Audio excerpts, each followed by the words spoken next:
probinsya ng Bataan sa mga magagandang pasyalan at sa makasaysayang lugar. Masigla rin sa lugar ang turismo at industrialismo na hanggang sa ngayon ay patuloy sa pag-asenso. Kaya naman malaking responsibilidad para sa mga pulis ang mabantayan at mapanatiling maayos at tahimik ang kanilang mga nasasakupang lugar. Ang mga programa at aktibidad ng Bataan Police Provincial Office sa pamumuno ni Police Senior Superintendent Rodel Sermonia. Panoorin po natin.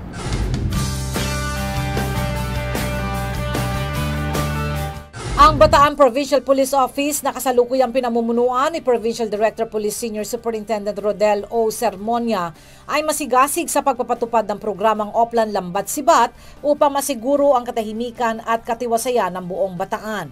Nito lamang first quarter ng taon ay lalong may pagmamalaki ang kanilang peace and order situation dahil na rin sa hands-on na pamumuno ni Police Senior Superintendent Sermonia. Ang kanilang community-based project at innovative crime strategies ay mga patunay lamang na prioridad ng Bataan Provincial Police Office na maging aktibong kapanalig ang mga mamamayan at mga komunidad sa Bataan upang sila mismo ay maiiwas sa krimen at kapahamakan. Ang area of responsibility ng BPPO ayon mismo kay Police Senior Superintendent Sermonia. Ang peace and order situation po dito sa aming lalawigan ay napakaganda po. Sa mga nakaraang almost 6 months na po ako nakaupo dito ay walang malalaking krimen na nangyari.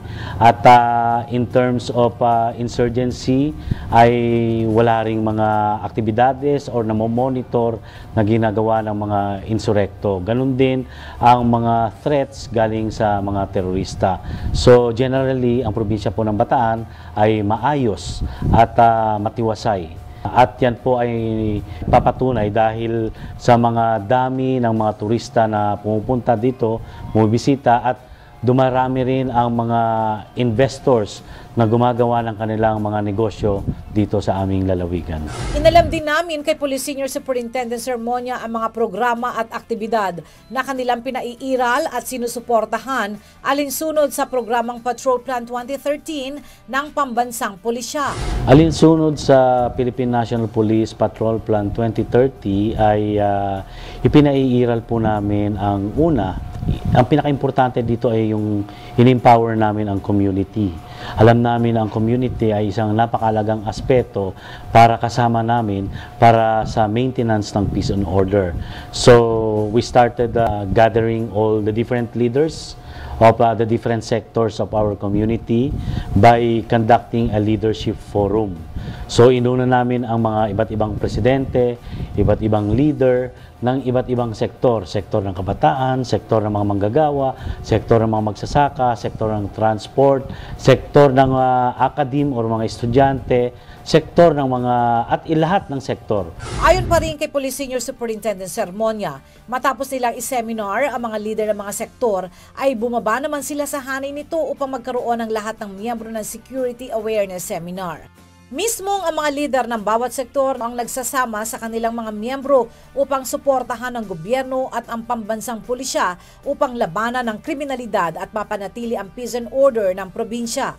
Dahil isa ang Bataan sa mga dinarayong probinsya ng bansa, tuwing tag-init ay nagkaroon ng maayos na preparasyon at programa ang BPPO ngayong summer vacation.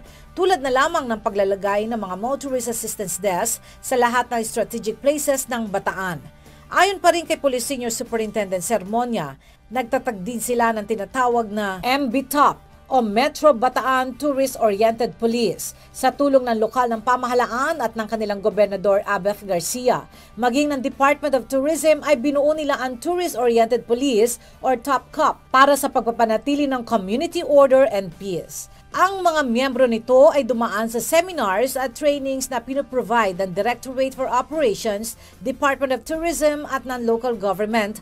Ang mga nagpapatupad dito upang sila ay maging ganap na tourist police. Ang mga nakatapos ng pagsasanay ay nakatalaga ngayon sa mga nagagandahan tourist destinations ng Bataan tulad ng beaches and historical places gamit ang kanilang mga bisikleta sa pagresponde. Inalam din namin mula kay Police Senior Superintendent Sermonia ang kanilang pagpapatupad ng Oplan Lambat Sibat. Alam niyo po yung Oplan Lambat Sibat na programa ng ating Secretary Mar Rojas ay isa pong napakaganda.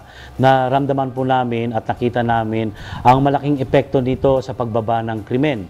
Naging maayos ang ating police intervention.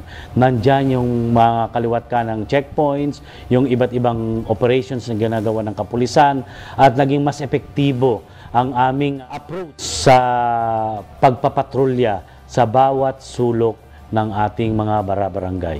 Pagdating naman sa best practices ng Bataan Police Provincial Office ay napag-alaman namin na napakarami nito. Subalit ang aspeto ng community partnership ang isa sa kanilang pinakabibigyan ng importansya. Kasama ang iba't ibang sektor at ahensya ng gobyerno tulad ng pagbibigay training sa mga sector leaders hanggang sa mapaabot sa mga miyembro nito nang sa gayon ay masiguro ang peace and security ng Bataan. Alam ng kanilang mga partners na non-police na sila man ay parte sa paglaban ng krimen sa kanilang lugar. Maliban sa community partnership, nakita niyo po itong aming logo na to. Ito yung aming itong paintings na to, napakalaki po ang meaning niyan. Ang ibig sabihin po niyan ay kung sama-sama tayo or teamwork ay susi ng or the key to success, di ba? Teamwork, unity is the key to success. Nakikita nyo, dala-dala nila yung susi.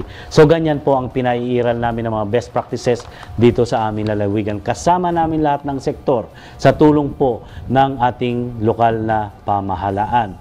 Yung MBTAP, hindi lamang pulis ang kasama dyan, kasama rin po. Yung MBTAP, ito po yung Metro Bataan Tourist Oriented Police. Kasama rin po namin dyan yung mga resort owners na bumuo sa MBTAP na yan, kasama rin namin ang kanilang mga Blue Guard. So, hindi lamang pulis ang nagtatrabaho dyan, kundi kahit na yung mga may-ari mismo ng mga resort owners at kanilang mga respective Blue Guards. Kasama rin sa kanilang best practices ang BIPCO o ang Bataan Industrial Peace Concern Office na nangangalaga sa lahat ng investors o mamumuhunan sa lalawigan kasama na ang mga empleyado sa mga factory o industriya. Ayon kay Police Senior Superintendent Sermonia, isa ang Bataan sa may mataas na antas ng industrialization sa bansa.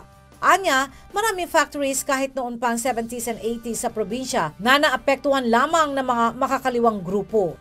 Marami sa kanila ang nagsipagsara. Dahil dito, kaya't itinatag ng BPPO ang BIPCO upang sa gayoy mas pasiglahin ang mga factoring nito.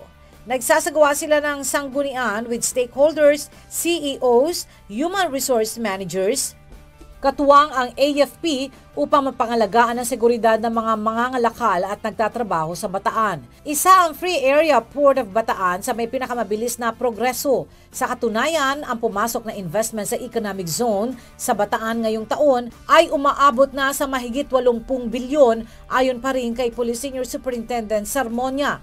Kung ikukumpara sa SMBA na nakaraang taon na mahigit 20 bilyon lamang. Patunay na marami na ang mga nag-eenganyong investor sa Bataan. Bukod pa ang mga petrochemical at power plant industries, nasa Bataan din ang defense economic zones na gumagawa ng mga bala at armas natin sa Armed Forces of the Philippines at sa Philippine National Police. Isa pa sa kanilang best practices ang pag-oorganisa sa kanilang mga dayuhang nasa Bataan, kaya't binuo ng BPPO ang Foreign National Keepers Network Program. Sa pamamagitan nito ay mas maaalagaan ang mga foreign nationals tulad ng mga nagretiro na at pumipirmi sa Bataan at tinatamasa ang katiwasayan ng probinsya.